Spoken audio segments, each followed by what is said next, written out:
It's Miss Kia Waters, and you're watching Elite ATL Live Interviews. I am here with a good friend of mine, Atlanta legend. When it comes to promotions and events, he is the one you need to know. He does a lot more, and I'm going to let him tell you. His name is Julian Marshall.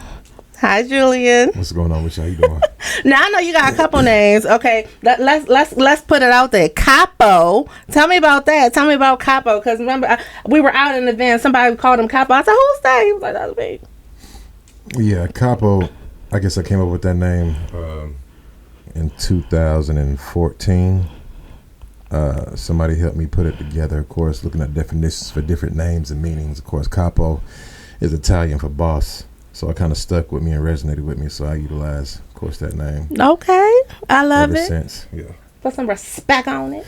Yeah, so sure. tell my elite fleet about you. What do you do here in Atlanta? Because I know you have your hands on a lot of things. Event curator and promotions, I like to say it. I think, of course, when people say promoter, it just kind of puts you in a box.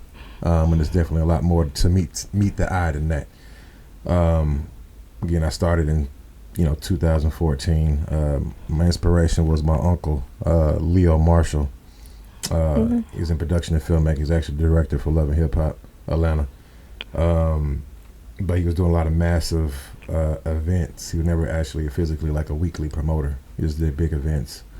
This is around the time, of course, Jacob York, AG, when he was, of course, at the compound around that time, and a few other heavy hitters in the game, per se. I don't remember everybody that he worked with, but I was more so inspired by that. And, of course, my first club was Metro Fusion. It was Piedmont, it used to be in front of the Publix, on the corner down there. I don't know if you remember or not, but, yeah.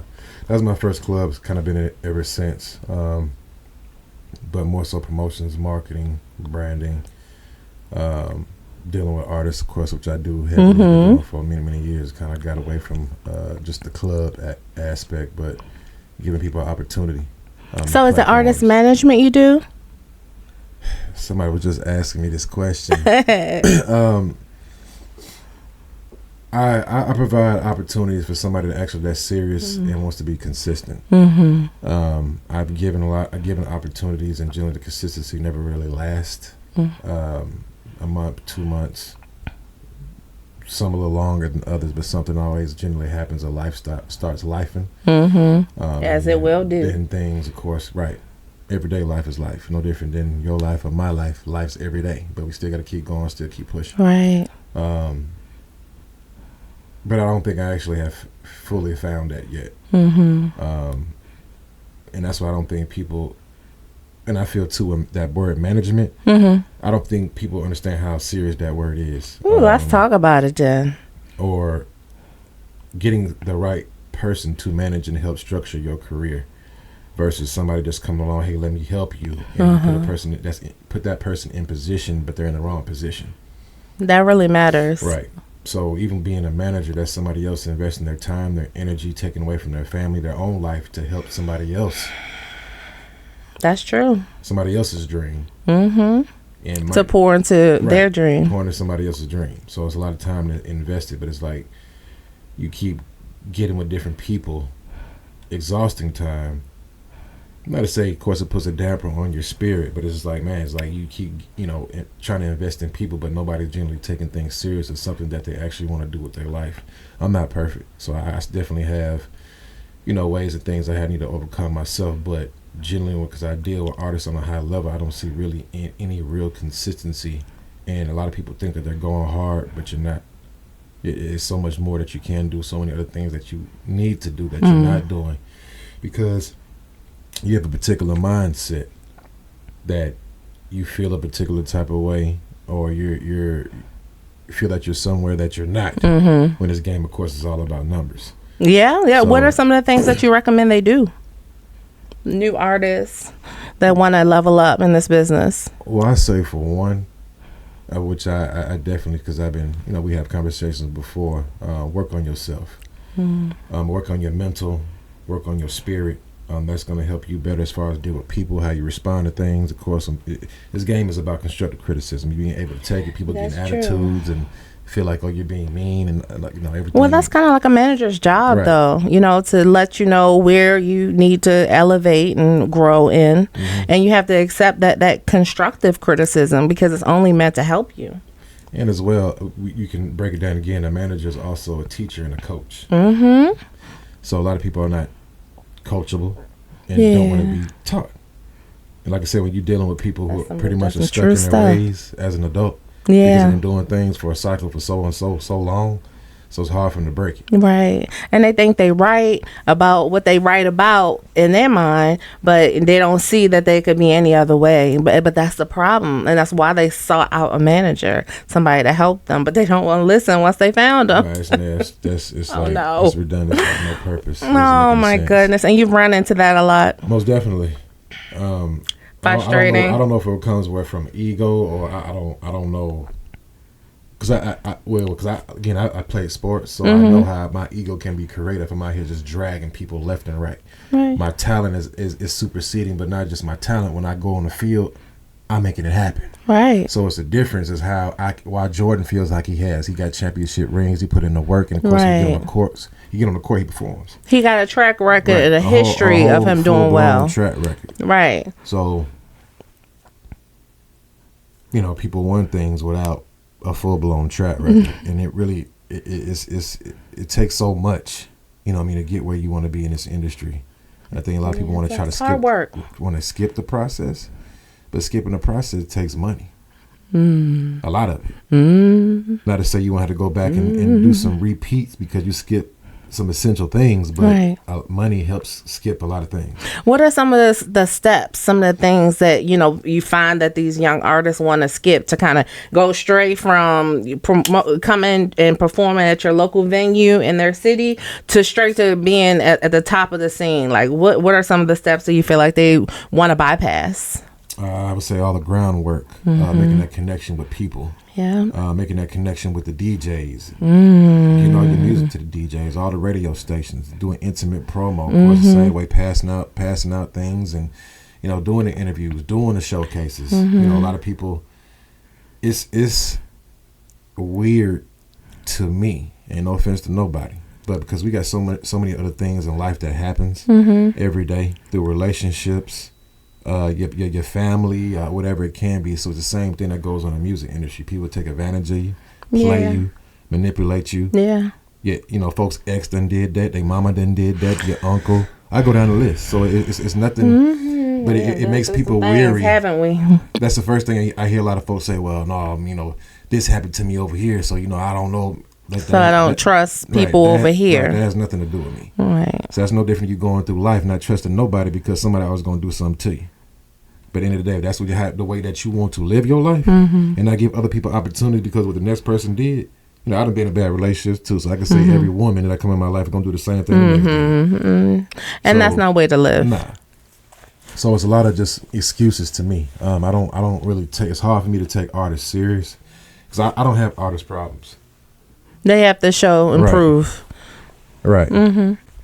So, Julian, I can imagine how much of a headache that can be, but I know that your passion for helping artists comes from somewhere, you know, because you want to do it and you've put yourself out here to do it so many times, despite, you know, their lack of follow through and the fact that they want to, you know, zoom to the top and not take the criticism that's so necessary for them to grow.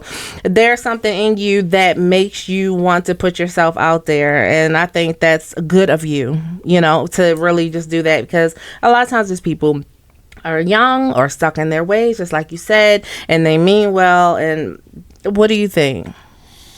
I think my main question, honestly, that really bangs in my head, because of course even my some of my business partners that have been DJs or, you know, well, celebrity DJs or people that already been in the game before me, and I know the things that they've done, of course, the tenure of their career. It's kind of mind-boggling to me, because even the people that we definitely do know, and they ask for help, but never hire the people that you need to help you. And the thousands of artists that we put on shows, give opportunities to, that seen all the platforms that we're on, access to things that we do have. I don't get it. But then I look, at the help that you do have, but your help doesn't generally have any substance. Yeah, and they don't have the experience to guide them to where they're trying to go. And that's generally what it's about. Now, again, even for managers, I always say this to artists. I give, talk about managers all the time. Say your manager is trash. I'm not saying. I never tell a person I'm the biggest person. I'd have done more than anybody, but I done put in a lot of work. I done put in enough work. I done been around the best. I done asked questions, of course, to learn. To also, folks can teach me. So. Right. If I see certain things around you and I'm asking you questions and you saying you don't know, or you don't know this person, you don't know that person, that means your team is not introducing you to the right people that actually help push artists. So to me, that means you're being hidden. They don't want to put you around certain people because they might be scared of them, the artist going to the other side or something like that, be taken or something like that. Oh, wow. Gatekeeping.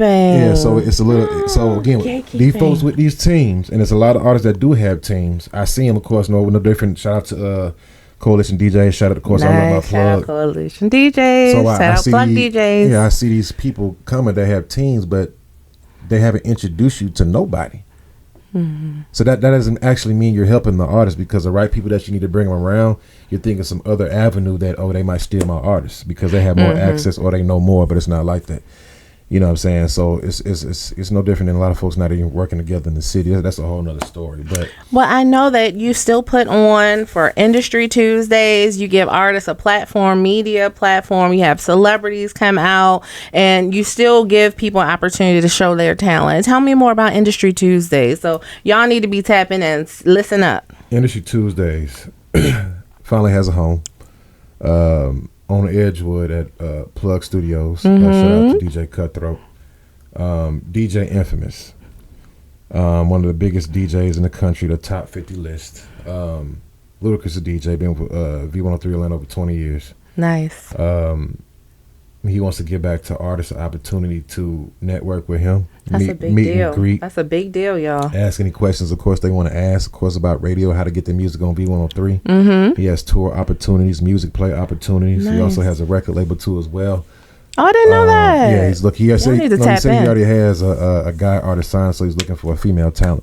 Okay. For his label. Y'all heard that? DJ Infamous is looking for a female talent. If you think you are that female talent, tap in. Definitely. And of course, other DJs, radio personalities, media platforms, photographers, videographers, just an opportunity in the hub for artists to come around real people and also to connect with. Right. Not just be there to perform or get your music, critiqued. But other opportunities that be given away, of course, if you're dope, you're talented. Right. Other things that could be, there for you to have access to. I think my main thing with these events, a lot of artists are just more so focused on the number one question, which I generally get asked, hey, when I'm going to perform. Versus instead of actually networking with what's in the building to actually get knowledge, gain knowledge. Or networking is a big deal. Even hire somebody. To network for you. Or most definitely. Or hire somebody to put you in the right places where you need to network at. Right. Because it's no different than, if you my friend, things like that, and I introduce you to somebody, the introduction is going to be a little more jovial than you doing it by yourself. And they don't know you. Absolutely. So the respect level is going to be a little different. Networking is definitely one that a lot of these new industry artists and people that want to come in, even actor, I want to say entertainment, period. You have to build relationships. You have to meet people, and you have to meet the right people, especially if you want to elevate in your career and get their access. And, people are not going to help you if they don't know you. You can have all the talent in the world, but the person that they know, they're going to help before they help you. So you got to make that introduction. I think one thing, like I said, it's important as far as working on yourself. A lot of these folks' attitudes suck. Your attitude is terrible. You're not professional. You don't know how to talk to nobody. You're especially not networking because you're looking mean, of course, the whole entire time. Oh, no. You're not asking nobody no questions. Not mean. Yeah, it's just like you're not really a people person. Working on yourself, whatever your issues is on the inside, to why you are the way that you are. Right. And of course, we're in the business where you have to connect with people. You have to. You don't know who knows who. Period. So your terrible attitude that you had over here, and then somebody else know that it could, like you said, blacklist you or however the case may be, whatever it is. It goes beyond your talent. Yeah, this is Atlanta, so generally everybody knows everybody some way, form, or fashion through somebody else. So your energy has to go beyond your talent, has to go into your personality. You have to Most be definitely. solid. Most definitely. You have to be solid, because if you're not solid, you're not 10 toes down, you somebody that people can count on, you're not dependable. Just like Julian said, word's gonna get around Atlanta and extend further, because it's the Black Hollywood. We connected, okay, worldwide. People gonna know that you're not the one to call on. So you want to make sure that you build in a reputation for yourself that is consistent with the type of person who you want to be, and that's talented, good person to work with, good energy, consistent, reliable. These are the kind of adjectives that you want people to think about when they're thinking about you, and they want to put you on their stage and put you in their concert and put you in their movie. You know what I'm saying? Yeah, definitely. And I think too, just a lot of people need to alleviate the sense of entitlement. Ooh, we digging into it today, y'all. So, because nobody owes you nothing. Ooh. Nobody. And so it's like telling somebody they have to do something for you because you feel a certain type of way. But like I said, your feelings and what's actually real is two different things. Yeah. Because in Atlanta, I don't know if the artists know, nobody's getting booked because they got a hit record. Not unless they are a celebrity. Getting booked because you possibly bring people. That's it. Yeah, that's pretty much the culture. That's what the promoter only looks as far as your value. Now, if they got a personal relationship with you, that's something completely different. But the sense of entitlement is, I guess, when the human mind, when somebody gets something one time, it's appreciated. When they get something 6 to 7 times, it becomes an entitlement, and now they're used to it, and now they feel like they're supposed to get it everywhere now. And it doesn't hold the same value. That's not how it works. That's not how it's supposed to be, guys. No. It's because I guess folks get lost in the sauce in the promotion realm, that promoters give out things just to have somebody in the club, but now everybody thinks everybody's supposed to do it. It's no different if I have an artist tell me, "Oh, I understand that I'm not supposed to get paid, but you have to give me something." Why? Why would I have to give you something when I'm giving you the opportunity? Because again, you can not get booked, book your own club, pay for your own security, pay for your own DJ, pay for your own flyers, book your own people, and then do your own show. Don't have to never worry about no promoters, nobody giving you opportunity. It's hard work. It's a lot of behind the scenes that you don't know, and a lot of people just gloss over, and they feel like they the prize. So it's like, in order for me, even as a promoter, I'm supposed to profit off of you, right? So if I'm not profiting anything, you're only thinking that your 10 people is profit for me, I'm not making no money. Because again, you still want a bottle, you want the extra promo. If you got a main flyer, I got to pay $60. It's all different avenues. They want a section, so that's a section you can't sell. All the things. So the whole purpose of booking talent, that means I'm supposed to be able to bring other people to the club because you're there. Y'all heard it? Okay, y'all heard from Julian Marshall. He is our resident event curator, okay? Promoter manager, all the things. He got all the titles, but he is telling you straight up what to expect. You know what I'm saying? How you should go about things when you want to be on those stages, when you want to connect with people that's going to help level you up. Okay, listen to the man. He dropping gems, okay? So, Julian, did you want to leave my elite fleet with any other advice before we go? Definitely. The whole purpose of being an artist is to become a hard ticket seller. When you get lost in the sauce with these clubs and of course the promotions, you feel an entitlement because they're giving you things. But when it's been happening for 5, 7, 10 years, the same repetitive cycle, there's something going on. So of course that's a deeper situation because the promoters generally know what they're doing, but you've lost your value, of course, as an artist because you keep getting the same little money over and over just because you bring a couple people. So alleviate the mindset as far as for clubs and entitlement that people owe you something, especially when they're giving you the opportunity. Nobody owes you nothing. Remember that. That's no different than saying that for a female, oh, I got in a relationship with this guy. Now he's saying he owes me. I have to give him sex just because we got in a relationship. I owe it to him. No. It's the same aspect. Just because you're a rapper or just start rapping, nobody owe you nothing. Nobody has to do nothing for you. You have to pay your way. No different than a guy in a relationship. Not saying that he's tricking off, but he has to pay his way, his time, his presence, taking you out on dates. Yeah, it should be definitely more than sexually based. Right. You know. So that generally doesn't happen until time is put in. Yes. Effort is put in. Consistency is put in. Consistency. You hear the man? Effort, consistency, right. time. Okay. So I can give all different type of examples, but I'm just trying to dim it down a little bit so people kind of understand where I'm coming with it.